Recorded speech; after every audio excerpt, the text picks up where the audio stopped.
back then there was no mentorship guidance, there was no course, there was no structure on how you actually do it. So it was like a lot of unknown, and fear is probably the biggest thing that holds most people back, as we know.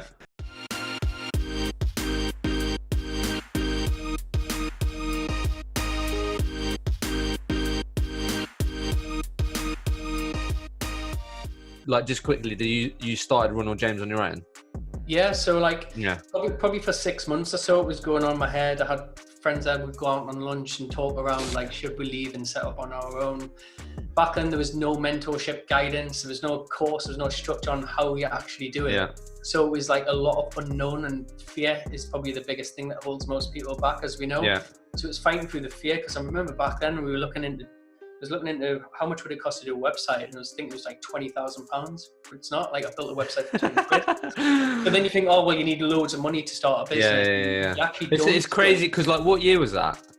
That was like 2015. It's crazy that there wasn't, like, compared to like the amount of content now, and like this podcast and all the other things, like, it's crazy how much that's come on. But you're completely right. I completely understand that, like, having access to that sort of information just simply didn't exist, which is crazy, isn't it? Because you just wouldn't think that's the case right now. Yeah, well, now there's tons. I mean, great podcasts that you do, Hashem, and there's loads out there. I think back then, I mean, I remember when I first started, I did a podcast with Roy Ripper. So that was the only thing that I knew about recruitment. That was the only thing online that was talking about recruitment. Crazy. Like, if you Googled how to set up a recruitment business, there was pretty much nothing. And remember back then, you were relying on the brand and the data. The CRM system was key. That was like a big selling point, wasn't it? It was like, look, we've got 100,000 people, such and such, on our database. That was like part of the pitch. So what ended up being the game plan then? So there wasn't many people that you could pick their brain. There wasn't content you could access. What ended up being the sort of game plan? Because I think, as you just said, like, quite rightly, people taking the leap, people being paralyzed by the fear of what that first year is going to look like. Are they going to be as successful on their own, or out of the ecosystem that they've been used to? What ended up being the game plan for that first year?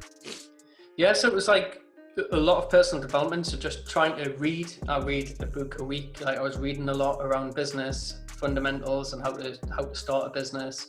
And then I had a plan. What I thought would be a plan was picking a market that was similar to what Nigel Frank did, but in Salesforce, because I thought, oh well, in theory they've got a great Salesforce team, I'll just do Salesforce recruitment. But it really doesn't work like that, because you need to have a clear way of how you would map out a market and build out a niche with a proper structure.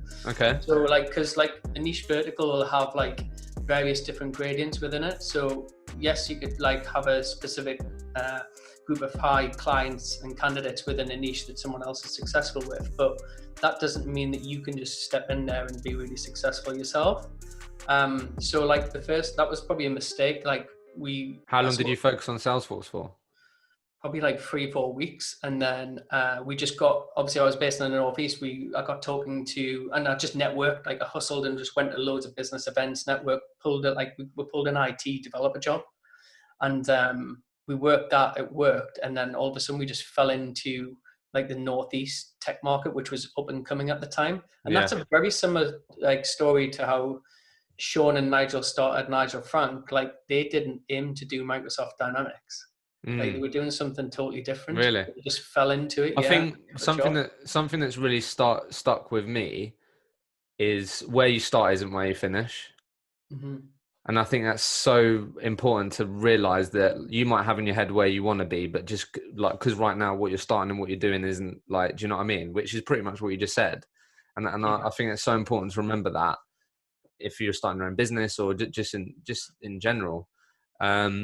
Okay, so a couple of weeks, then recognize that. So then just quite organically, through you hustling, meeting people, you ended up falling into or focusing on and working with Northeast tech businesses. I think like the reason I started the business was like, I wanted more freedom, because I didn't want to work 8 to 8 anymore. Like, I did that for 5 years solid. Like, you just get burnt out.